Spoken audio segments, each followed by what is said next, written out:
2024 लोकसभा चुनाव के लिहाज से एक बहुत बड़ी खबर निकल करके सामने आई है।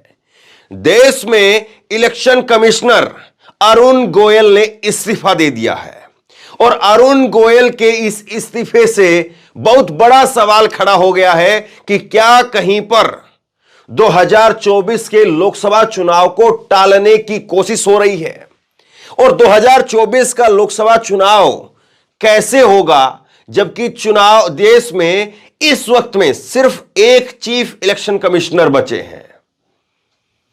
इलेक्शन कमीशन के अंदर 3 इलेक्शन कमिश्नर होते हैं, एक चीफ इलेक्शन कमिश्नर, उनके साथ में 2 इलेक्शन कमिश्नर और एक पहले ही फरवरी के अंदर रिटायर हो चुके हैं अनूप, और उसके बाद में दूसरे अरुण गोयल, उन्होंने इस्तीफा दे दिया है।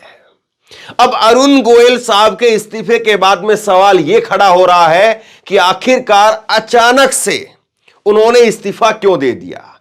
अभी उनकी नियुक्ति हुई थी 2022 के अंदर और उनकी नियुक्ति अपने आप में बहुत विवादों के घेरे में थी और 2027 तक उनका कार्यकाल था। तो आखिरकार ऐसे, और जब चुनाव के मुआयने पर देश खड़ा हुआ है, महज 5 से 7 दिन बचे हैं, 5 से 7 दिनों के अंदर देश में चुनाव घोषित होने हैं।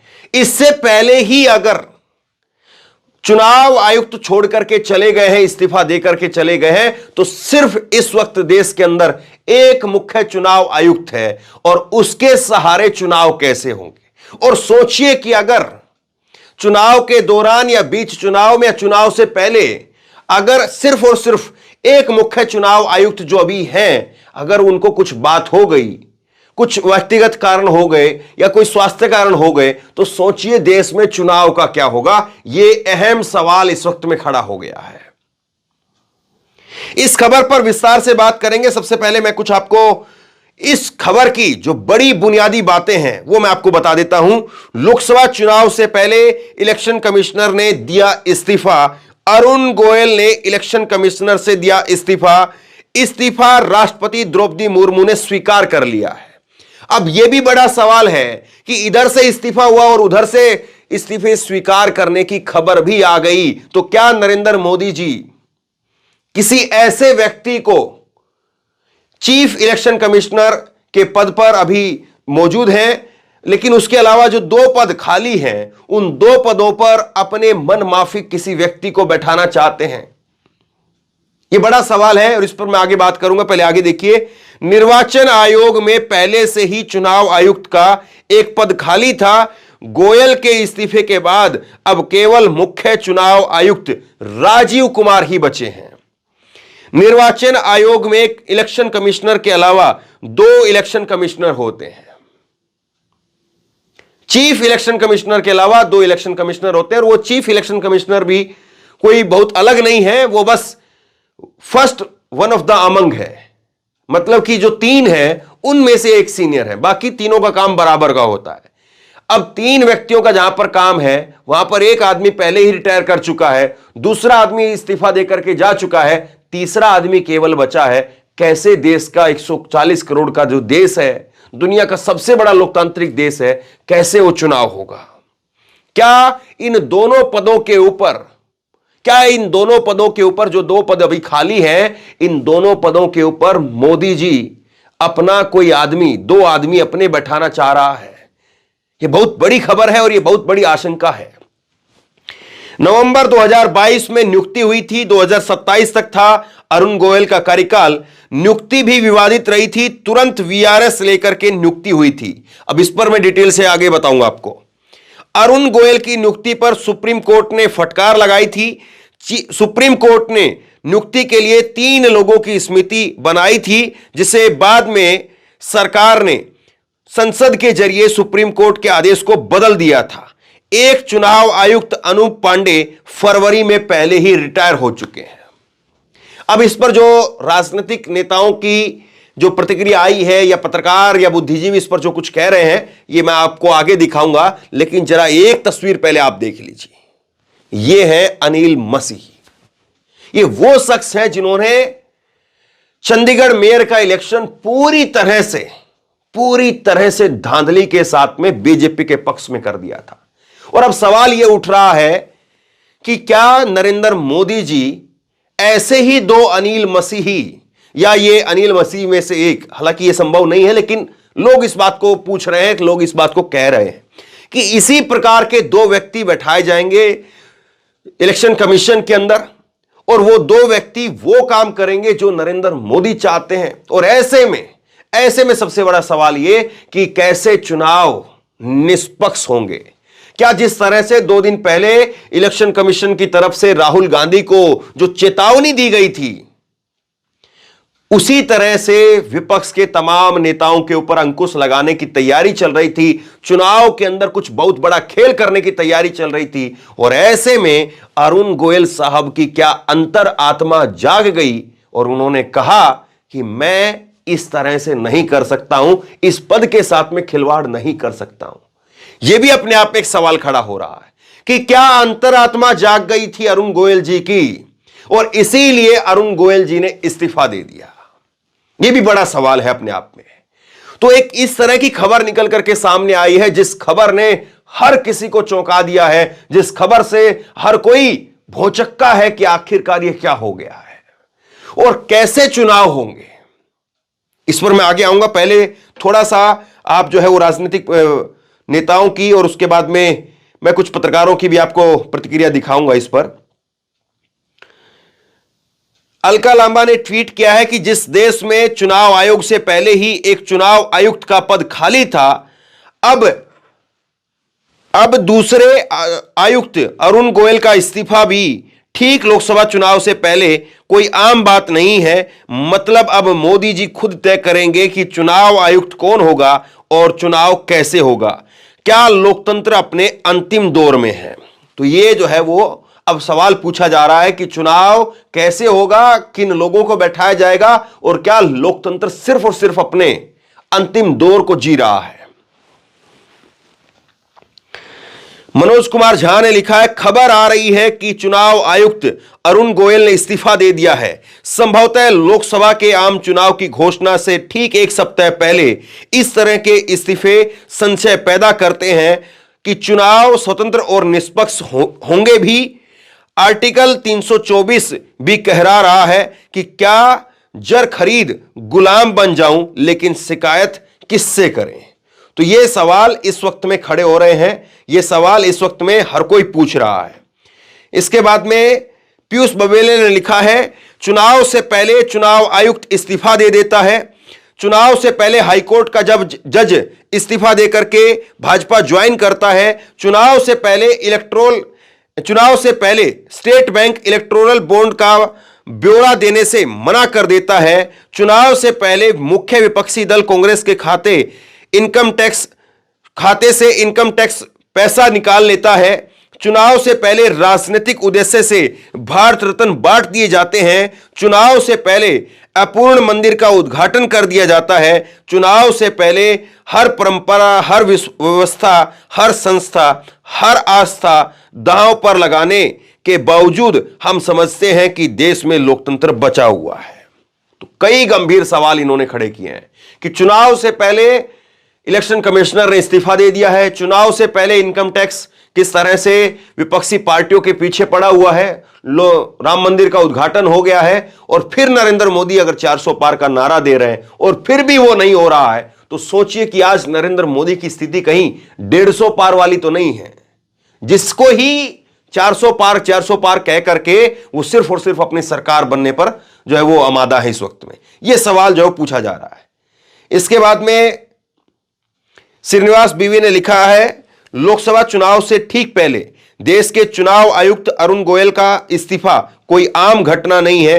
देश में पहले ही एक चुनाव आयुक्त का पद खाली है, अब दूसरा पद भी खाली हो चुका है। मतलब अब मोदी जी खुद तय करेंगे चुनाव आयोग के अगले 2 अनिल मसीही कौन होंगे। तो यह सवाल पूछा जा रहा है कि क्या अनिल मसीह, और यह बड़ा दुर्भाग्य है देश का, यह बड़ा दुर्भाग्य है दुनिया के सबसे बड़े लोकतांत्रिक देश का, कि ऐसे लोगों का उदाहरण पेश किया जा रहा है। जिस देश में टीएन शेषन जैसे चुनाव आयुक्त रहे हों, उस देश में अनिल मसीह जैसे लोगों को अगर लोग तंज में ही सही, आलोचना में ही सही अगर कह रहे हैं, तो वाकई दुर्भाग्य है। तो ये सारे सवाल खड़े हो रहे हैं ये सारे सवाल इस वक्त में खड़े हो रहे हैं और ये सवाल ये बताने का काम कर रहे हैं कि देखिए मौजूदा समय के अंदर क्या हो रहा है। ये वाकई अपने आप में बहुत चौंकाने वाला है। और अब मैं जरा कुछ डिटेल में आपको बताता हूं कि किस तरह से इनकी नियुक्ति पर सवाल उठे थे। इन्होंने वीआरएस लिया। वीआरएस लेते हैं ये, इनका रिटायरमेंट होना था दिसंबर में, लेकिन इन्होंने अक्टूबर 2022 के अंदर वीआरएस ले लिया। वीआरएस लेने के महज कुछ दिन के बाद में इनकी नियुक्ति हो गई और नियुक्ति का मामला चला गया सुप्रीम कोर्ट के अंदर। सुप्रीम कोर्ट में जब ये मामला चला गया तो सुप्रीम कोर्ट ने कहा कि बड़ी अजीब बात है, फुर्ती के तरीके से इनकी फाइलें ऐसे ऐसे पास हो गई। मतलब कि वीआरएस अगर आप लेते हैं तो आपको पहले बताना पड़ता है, फिर क्लियरेंस मिलता है, तब जाकर के आपको वीआरएस मिलता है। और फिर आपने वीआरएस ले लिया, चलिए ठीक है, आप रिटायर हो गए, तो तुरंत उसके बाद में 24 घंटे के भीतर भीतर या कुछ घंटों के भीतर भीतर आप दूसरे बड़े पद पर बैठ गए। तो मतलब पहले से सब कुछ तय था, उधर से आना है, इधर बैठना है और इधर चले जाना है, ये तय था। ये कोई क्रोनोलॉजी नहीं थी, ये सीधे तौर पर जो है वो पॉइंट तय था कि ऐसा ही करना है आपको, और वही हुआ। फिर उसके बाद में सुप्रीम कोर्ट ने इस पर खूब फटकार लगाई और सुप्रीम कोर्ट ने कहा कि ये जिस तरह से हो रहा है ये ठीक नहीं है।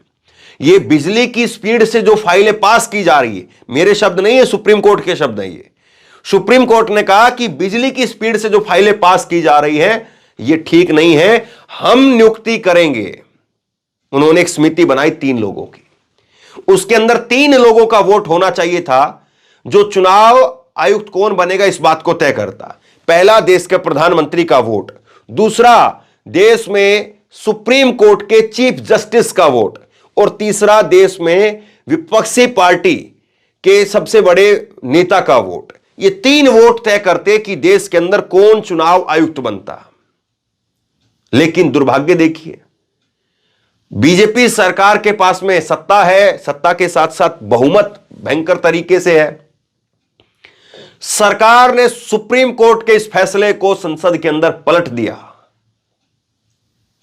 और अब कोई सवाल नहीं पूछ रहा है क्या हुआ है। ऐसा मजाक नहीं है ये, हम लोग भी काम कर रहे हैं।